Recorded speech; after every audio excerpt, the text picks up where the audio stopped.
Bonjour, je m'appelle Jonathan et aujourd'hui je vais lire 2 Corinthiens 8, versets 1 à 9.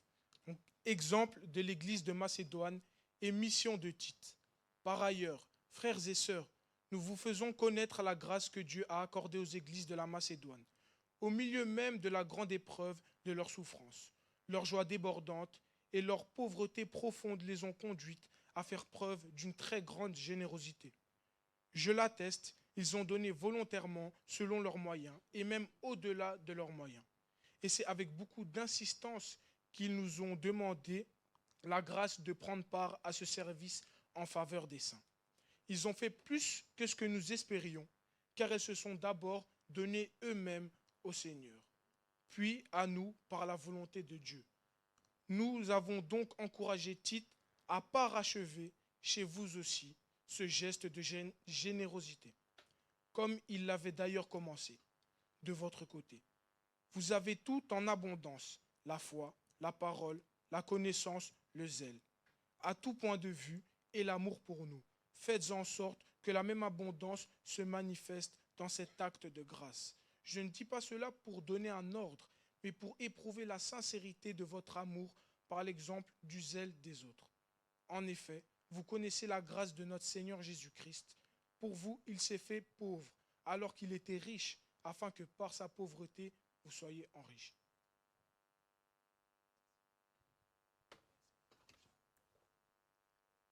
Amen. Merci Jonathan pour la lecture de ce passage qui sera notre passage pour ce matin. Et donc c'est un passage qui est un peu long. Si vous avez une Bible, je vous encourage vraiment à le prendre avec vous et on l'aura peut-être sur les écrans aussi. Donc 2 Corinthiens chapitre 8 versets 1 à 9.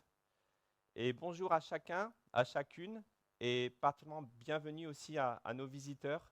Si vous êtes là la première fois, sentez-vous bien accueillis et sentez-vous chez vous aussi dans notre service en français.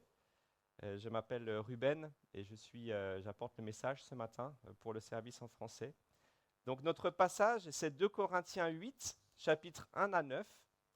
Et nous continuons notre série du mois de janvier sur Trouver la vie, vivre, envoyer. Et donc on regarde ensemble à 4 aspects importants de notre fondation ici à Life Point Church à Bruxelles. Le premier étant se rassembler, le deuxième grandir, le troisième donner, et la semaine prochaine, Guillaume nous parlera de partir. Et donc aujourd'hui, on va s'intéresser à donner. Donc c'est pour ça aussi que le chapitre, le texte que nous avons lu est en lien avec cet aspect de donner. Je suis rentré d'Afrique il y a 2 jours et puis j'étais à un moment donné dans la queue où on vient pour les passeports. Et donc il y avait une longue queue, vous imaginez, qui serpentait très longtemps. Et puis à un moment donné, une dame tape sur mon épaule et elle me dit « Excusez-moi, mon avion est en retard, il faut que je passe ». Donc qu'est-ce que j'ai fait? Ce qu'on a tous fait, j'ai bloqué le passage. J'ai dit « Non, non, tu passes pas, c'est ma place ». Non, évidemment, je l'ai laissé passer. Et puis, elle continuait et elle tapotait sur l'épaule de chacun et elle disait la même chose. Et les gens la laissaient passer.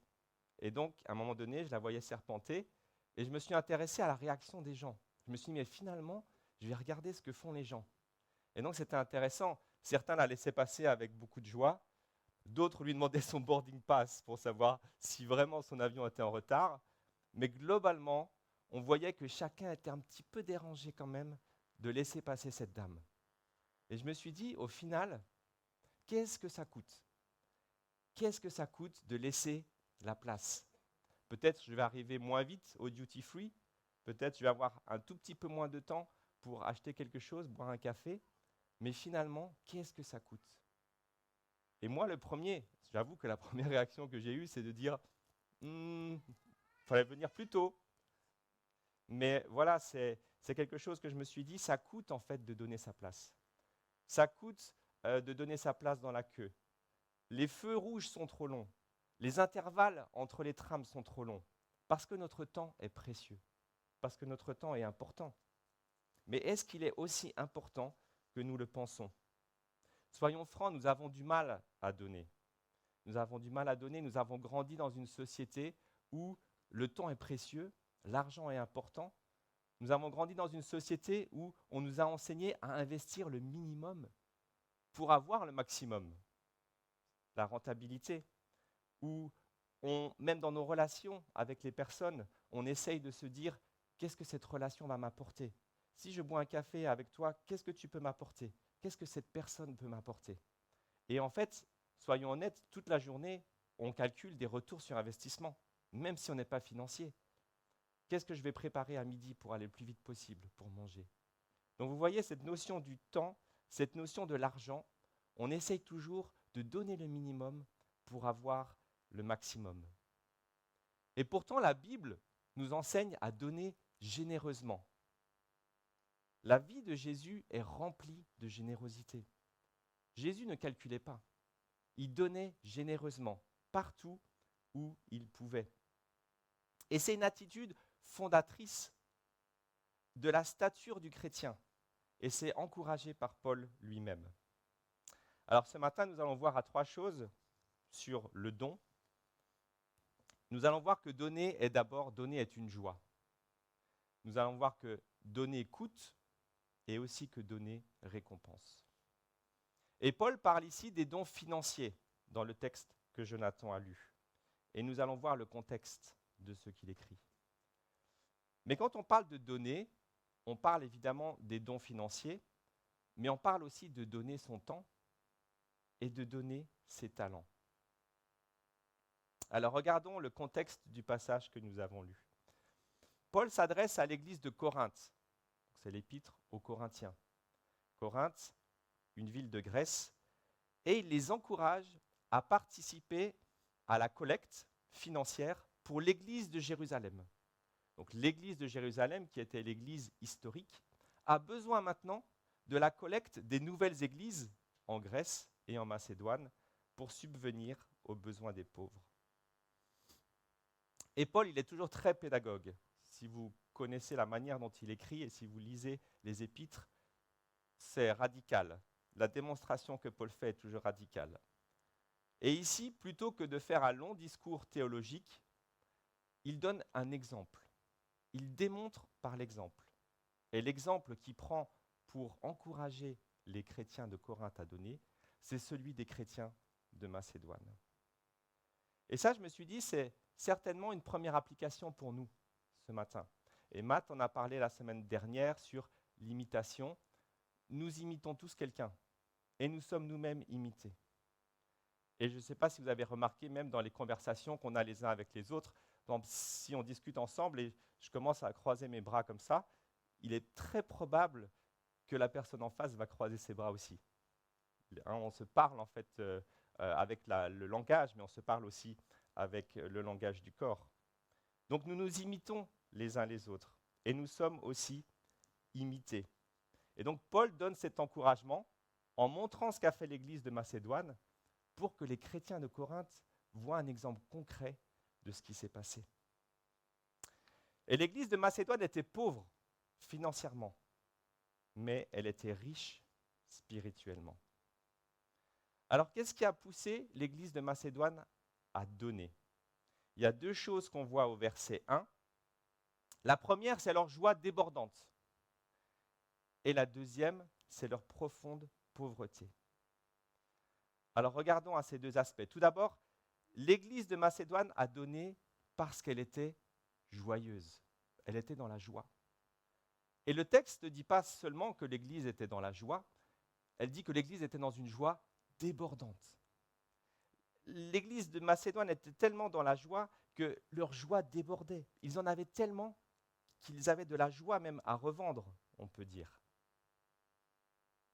L'église de Macédoine avait reçu la joie de Christ et vivait dans la joie, malgré la persécution et malgré leur pauvreté. Ils vivaient dans la joie de donner parce que Jésus avait tout donné à la croix pour eux. Et le don chrétien est toujours motivé par la joie et par l'amour, et jamais par la contrainte. La joie est un fruit de l'esprit. Galates 5, 22. Et un peu plus loin, dans le même chapitre, au chapitre 9, dans le même livre, Paul souligne que Dieu aime celui qui donne avec joie. Dieu aime celui qui donne avec joie. Sans joie, sans amour, quel est le point de donner? L'un des dons le plus extrême, le plus grand, c'est celui de Jésus à la croix. Et vous vous rappelez de ce verset en Jean 3,16, Dieu a tant aimé le monde qu'il a donné son Fils. C'est parce que Dieu a aimé le monde qu'il a donné son Fils. Et il y a tant de versets qui parlent de la joie dans la Bible. Quand je prépare un message, souvent je regarde tous les versets qui concernent un thème. Et sur la joie, vous pouvez faire une étude sur la joie dans la Bible. Il y a énormément de versets qui parlent de la joie. Pourquoi? Parce que le peuple de Dieu est joyeux. Le peuple de Dieu donne avec joie. Le peuple de Dieu montre une joie débordante. Et cette joie, elle n'est pas dans l'argent. Vous connaissez la maxime, certainement, l'argent ne fait pas le bonheur. Une très vieille maxime. Vous savez, nous sommes arrivés nus sur la terre et nous repartirons nus de la terre. Quelqu'un a dit, on n'a jamais vu un camion de déménagement suivre un corbillard. Réfléchissez-y. Nous devons comprendre ce matin que tout ce que nous avons est pure grâce. La grâce, qu'est-ce que c'est? C'est la faveur que Jésus nous donne alors que nous ne le méritons pas. C'est ça la grâce. Et je pense que c'était ça le secret de l'église de Macédoine. Ils avaient compris que leur argent, leur temps, leur talent avaient une durée limitée sur la terre, mais que la joie en Christ était éternelle. Et nous devons comprendre que tout ce que nous avons est pure grâce. Notre métier, notre augmentation de salaire, notre maison, notre iPhone, notre temps, nos talents. Souvent, on a l'impression que c'est des choses que nous possédons, que c'est à nous, que la place dans la queue, c'est ma place. C'est moi qui l'ai gagné, cette place. Mais en fait, tout est pure grâce. Tout ce que nous pensons posséder est pure grâce de Dieu. Et lorsque nous avons compris cela, alors nous regardons très différemment à nos richesses. Nous regardons très différemment à la manière dont on utilise notre temps. Nous regardons différemment à la manière dont nous dépensons notre argent.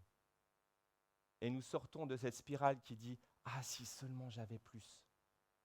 Si seulement j'avais plus de temps pour faire ça. Si seulement j'avais plus d'argent pour faire ça. » Celui ou celle qui a peu se contente de peu, avec reconnaissance et avec assurance que Dieu pourvoit aux besoins de tous les jours. Alors, posons-nous avec honnêteté les questions suivantes. Sommes-nous conscients de ce que nous avons? Sommes-nous reconnaissants pour ce que nous avons? Un toit pour dormir en plein hiver, de la nourriture, des habits, une famille, des amis. Est-ce que nous avons déjà manqué de quelque chose dans notre vie, de quelque chose de nécessaire? Autre question, quel est mon rapport à l'argent, au temps libre? Est-ce que c'est mon argent? Est-ce que c'est mon temps libre? Est-ce que je suis dépendant des biens matériels? Ou est-ce que j'ai mis mon trésor et ma joie dans un trésor éternel? Combien je suis attaché à mon confort? Jésus a dit, il y a plus de bonheur à donner qu'à recevoir. Donc ça, c'est une première motivation de l'église de Macédoine. Ils étaient dans la joie. Une deuxième motivation, c'est leur extrême pauvreté. Au verset plus loin, on lit qu'ils ont donné volontairement, selon leurs moyens, et même au-delà de leurs moyens. Et donc, il semble qu'une grande joie, plus une grande pauvreté, égale une grande générosité. Ça, c'est un peu bizarre, n'est-ce pas? Qu'on donne avec joie, moi, je peux le comprendre. Mais qu'on donne parce qu'on est pauvre, ça, c'est différent j'ai un peu du mal à comprendre. Mais on voit dans le texte que c'est ce qui se passe. L'église de Macédoine était dans la joie, était dans la pauvreté, et ils ont donné volontairement une grande générosité. Personne dans l'église ne vous obligera à donner de votre temps, de vos talents, ni de votre argent. Et on voit même plus loin Paul au verset 8, si vous prenez le verset 8, il dit à l'église de Corinthe, « Je ne dis pas cela pour donner un ordre. » Paul ne donne pas un ordre à l'église de Corinthe de donner, mais pour éprouver la sincérité de votre amour par l'exemple du zèle des autres. Lorsque le chrétien est guidé par la joie et par l'amour, il donne généreusement. La joie d'appartenir à Christ et l'amour les uns pour les autres nous poussent à donner de notre temps, de nos talents et de notre argent. C'est le principe aussi de faire un cadeau. Quand on fait un cadeau, je ne sais pas qui a le plus de joie, si c'est celui qui reçoit ou celui qui donne, mais un cadeau qui fait plaisir, ça procure de la joie. Et c'est pour ça que Paul ne donne pas d'ordre ici. L'église de Corinthe était une ville très riche.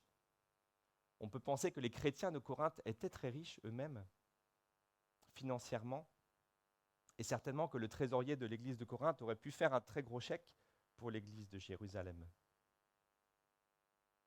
Mais Dieu n'est pas intéressé par notre argent. À vrai dire, on n'en a pas besoin. Il s'intéresse à l'attitude du cœur, à l'attitude de notre cœur lorsqu'on donne de notre temps, lorsqu'on donne de notre argent. Dans les évangiles, on lit un moment de l'histoire de Jésus où il est dans le temple, en face du tronc où on met les offrandes, et il regarde ce que les gens mettent dedans. Et il voyait beaucoup de riches mettre beaucoup d'argent dedans. Et il y a une veuve, une pauvre veuve, qui est arrivée, elle a mis 2 petites pièces. Et Jésus appelle ses disciples, parce qu'il veut toujours donner des leçons. Elle dit, vous voyez cette veuve, elle a mis plus que tous les autres. 2 petites pièces d'argent. Les autres ont déposé leur superflu. Mais elle a mis tout ce qu'elle possédait, tout ce qu'il lui fallait pour vivre.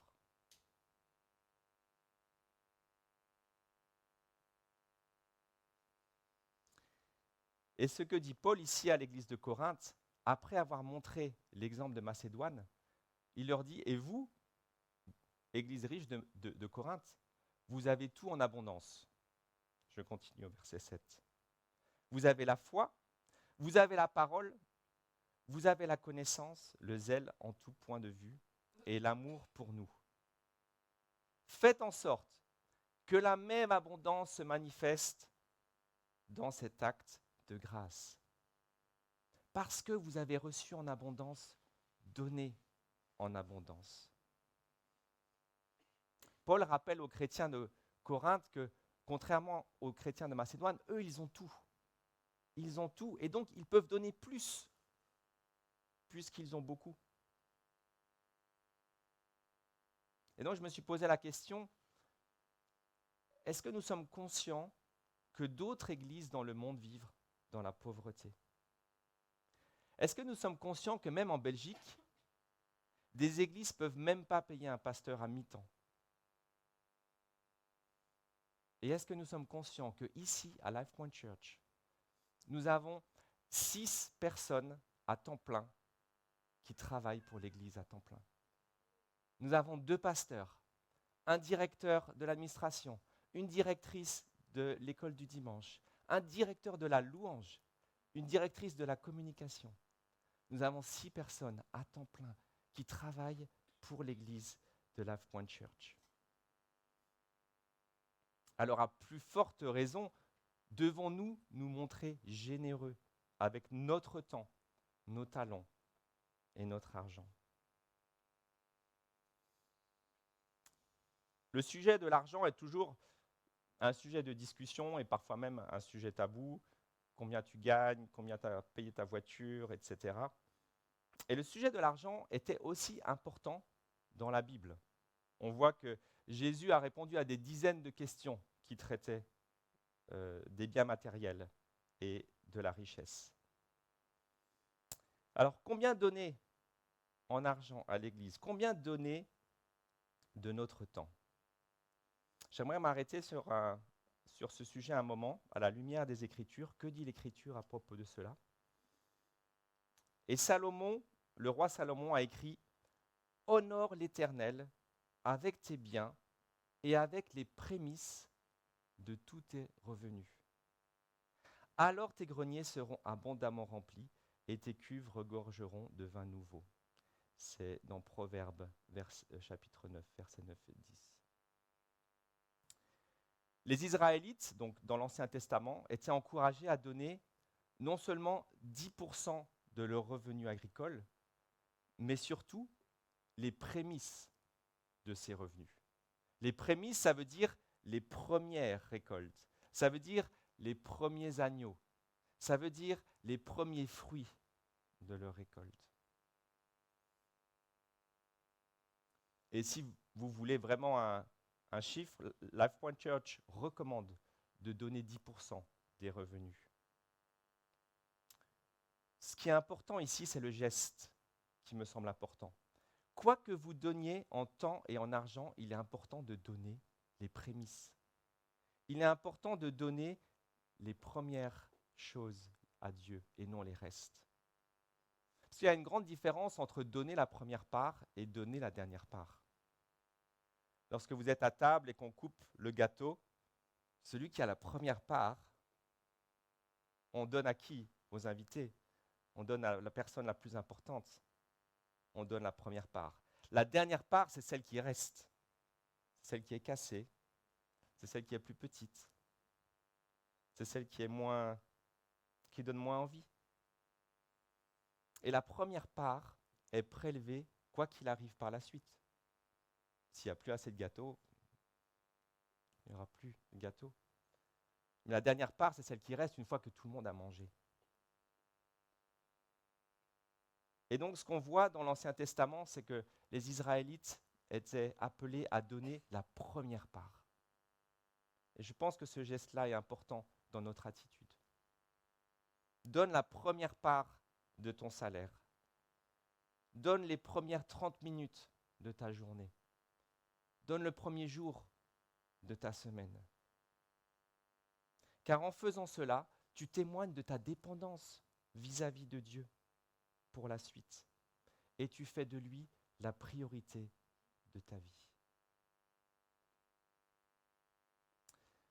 Dans l'évangile de Marc, on lit un autre épisode de la vie de Jésus au chapitre 10. C'est l'histoire d'un jeune homme riche qui accourt vers Jésus. Marc chapitre 10. Il se jette à ses pieds, aux pieds de Jésus, et lui demande « Maître, que dois-je faire pour hériter de la vie éternelle ?» Et Jésus répond « Tu connais les commandements ?» Et l'homme dit « Oui, je connais les commandements, et je les connais tous par cœur, et je les respecte. » Et le texte nous dit que, l'ayant regardé, Jésus l'aima, parce qu'il avait compris la sincérité du cœur de cet homme. Et Jésus lui dit, il manque une chose. C'est bien, tu connais les commandements, mais il manque une chose. Va, vends tout ce que tu as, donne-le aux pauvres et suis-moi. Vous connaissez la suite? Le visage de l'homme s'assombrit. Il s'en alla tout triste, car il avait de grandes richesses. Il avait de grands biens. Il n'était pas prêt à laisser ses biens matériels pour suivre Jésus. Même s'il suivait les commandements, il n'était pas prêt à cela. Et oui, donner coûte. Donner coûte. Cet homme avait respecté tous les commandements. Et il était sincère dans sa demande. Mais il n'était pas prêt à lâcher ses biens. Alors soyons clairs, Dieu bénit qui il veut bénir. Il enrichit qui il veut enrichir. C'est par pure grâce. Et si tu es riche financièrement, gloire à Dieu. Si tu as beaucoup de temps libre parce que ton travail le permet, gloire à Dieu. La question est, comment l'utiliser? Je vais juste faire une petite parenthèse ici parce que Tricia a posté ce matin sur notre groupe WhatsApp du petit groupe un lien pour un webinaire demain soir à l'IBB. Donc l'IBB, c'est l'Institut biblique belge qui est en partie aussi avec notre association d'église à 20 heures. Et ce webinaire traite de l'évangile de la prospérité. Donc je ne vais pas l'aborder ici. L'évangile de la prospérité, en quelques mots, encourage, ou plutôt dit que les chrétiens doivent chercher à s'enrichir et que les chrétiens doivent chercher à prospérer financièrement de l'argent. Alors, ce n'est pas ce que nous enseignons à l'église ici, ce n'est pas ce qu'on voit dans la vie de Jésus non plus. Et donc, si vous voulez en savoir plus, demandez à Tricia ou à moi le lien à l'IBB, demain, 20 h, un webinaire gratuit sur l'évangile de la prospérité. Et donc, la question n'est pas de tout vendre ou de plus travailler. Mais la vraie question, c'est comment est-ce qu'on utilise ce que Dieu nous donne, notre argent et notre temps libre que nous avons reçu. Dieu nous demande de gérer l'argent qu'il nous confie en bon père de famille. Il ne s'agit pas de donner tout son salaire à l'église et ensuite d'aller demander de l'argent pour payer son loyer ou pour payer ses dettes. Dieu nous demande de subvenir aux besoins de notre famille. Il nous demande de payer notre impôt. Rappelez-vous le piège que les pharisiens ont essayé de tenter à Jésus en disant « À qui est-ce qu'on donne? Est-ce qu'il faut payer ses impôts ?» Jésus a dit « Donnez à César ce qui est à César et à Dieu ce qui est à Dieu. » Dieu nous demande d'être des bons intendants. Il demande aussi que nous gérons notre temps correctement et que nous utilisions ce qu'il nous a donné correctement. Il ne s'agit pas de sacrifier le temps que vous passez avec votre famille pour venir servir à l'église. Dieu ne veut pas des pasteurs en burn-out parce qu'ils ont sacrifié tout leur temps et toute leur énergie pour l'église. Dieu nous demande d'utiliser notre temps et notre argent comme de bons intendants, mais d'en faire la priorité, de faire de l'église et de Dieu la priorité.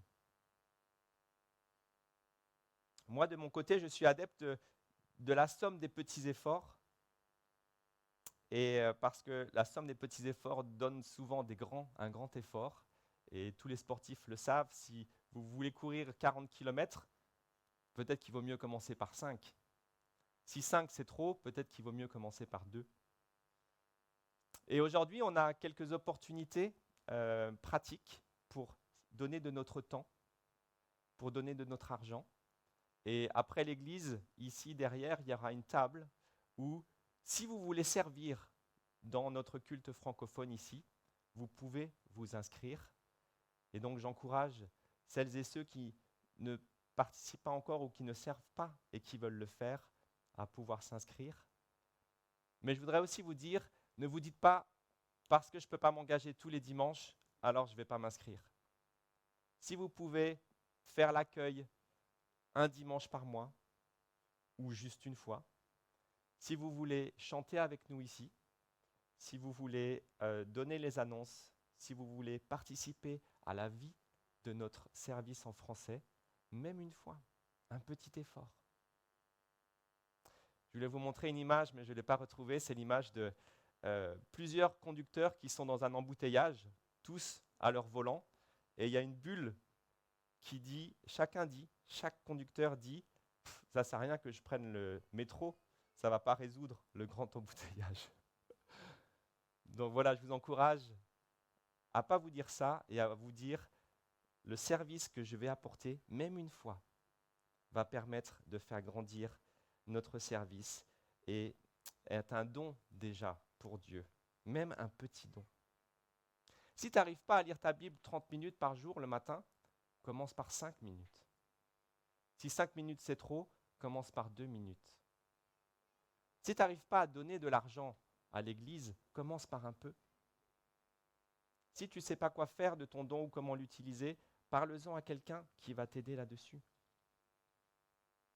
Il n'y a rien que tu puisses acheter à Dieu. Il n'a pas besoin de ton argent. Il n'a pas besoin de ton temps libre. Il n'a pas besoin de tes dons. Mais dans sa grâce et son amour, il a voulu que tu participes à l'avancement de son royaume. Et c'est ça la beauté avec Dieu. C'est que même s'il n'a pas besoin de nous, il souhaite que nous participions avec joie à l'avancement de son royaume. Donner avec joie, donner coûte, et dernière partie, donner récompense. Parce que quand tu donnes pas à perte. Tu investis dans le royaume de Dieu. Jésus lui-même nous demande d'amasser des trésors dans le ciel où les mythes et la rouille ne détruisent pas et où les voleurs ne peuvent pas entrer. Matthieu 6, verset 20. Et il ne nous demande pas de constituer une petite épargne. Il nous demande d'amasser des trésors. Ça veut dire en grande quantité. Et lorsque tu donnes de l'argent à Life Point Church, à l'église, tu ne donnes pas de l'argent pour que les pasteurs s'enrichissent. Tu ne donnes pas de l'argent pour que nous ayons un bâtiment plus luxueux.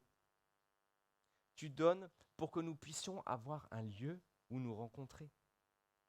Tu donnes pour que des visiteurs qui ne connaissent pas encore le message de l'Évangile puissent entendre le message de l'Évangile. Tu donnes pour que des âmes puissent être sauvées.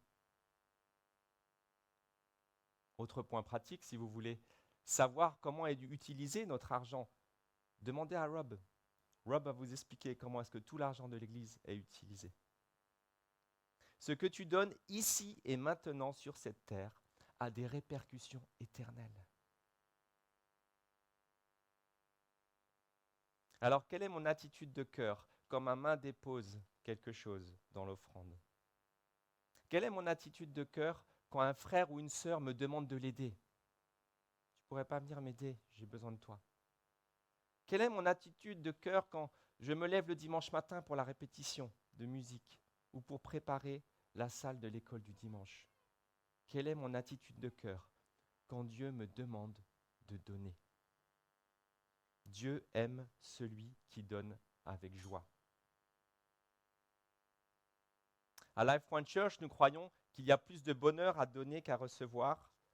Nous croyons que notre récompense nous a déjà été donnée en Christ. Nous croyons que Dieu subvient à nos besoins quotidiens selon sa grâce et son bon vouloir pour que nous ayons chaque jour ce qu'il faut pour vivre. Encore une fois, lorsque les Israélites étaient dans le désert, ils ramassaient chaque jour une quantité de manne, le pain qui leur permettait de vivre. C'était une quantité suffisante de nourriture, de sorte qu'il n'y avait ni trop ni pas assez. Il n'y a pas de gâchis avec Dieu. Tout ce qu'il nous confie est utile. Tout ce qu'il nous confie est ni trop ni pas assez. Nous mangerons toujours selon notre besoin. À Life Point, nous croyons que si nous donnons de notre argent, de nos talents, de notre temps, c'est aussi pour imiter Christ. C'est pour suivre celui qui s'est appauvri pour que nous soyons riches. Paul dit en 1 Corinthiens 11, verset 1, « Soyez mes imitateurs, comme moi aussi je le suis de Christ. » Nous donnons parce que Christ a donné. Nous donnons parce que Christ a tout perdu en mourant sur la croix. La Bible nous dit qu'il a quitté la gloire de son Père. Il possédait tout au ciel. Il était Dieu. Mais ensuite, il est descendu du ciel. Il a pris la forme d'un esclave. Il a connu la faim, la soif, la fatigue. Il n'avait même pas un endroit pour reposer sa tête. Il a été méprisé, trahi et abandonné des hommes. Il a même été abandonné de Dieu. Il s'est fait pécher pour nous. Il est parvenu au point le plus bas de son abaissement. Il a connu la mort sur la croix. Et il a ainsi réalisé la parole prophétique qu'on voit en Psaume 40, 17. « Et moi, je suis affligé et pauvre. » Jésus s'est appauvri. Pourquoi ? Pour que nous soyons riches, pour que nous soyons rachetés à un grand prix, le prix de sa vie. Alors, quelle est notre récompense ? Nous avons en lui la vie éternelle. Nous possédons le Saint-Esprit. Nous sommes appelés enfants de Dieu. Nous sommes enfants de Dieu. Nous sommes héritiers de Dieu. Voilà la récompense que Dieu nous donne dans son amour et sa grâce. Alors, en donnant de notre temps, de notre argent, de nos talents, nous participons à l'avancement du royaume de Dieu. En donnant, on utilise juste ce que Dieu nous a donné pour le redonner. Et nous disons aussi que nous sommes confiants dans les bénédictions qu'il nous donne chaque jour. J'aimerais terminer par un verset dans Ecclésiaste, chapitre 5, verset 18, qui dit ceci. « Et même, si un homme a reçu de Dieu des richesses et des biens, s'il lui a donné le pouvoir d'en manger, d'en prendre sa part et de se réjouir au milieu de son travail, c'est un cadeau de Dieu. » S'il y a une chose que je prie que nous retenions aujourd'hui, c'est celle-ci. Tout ce que nous avons est un cadeau de Dieu. Nous ne possédons rien. Et donc en donnant, on redonne juste. On utilise juste ce que Dieu nous a confié. Tout ce que nous pensons posséder est un cadeau de Dieu. Tout ce que nous avons est pure grâce. Et Dieu aime celui qui donne avec joie. Amen.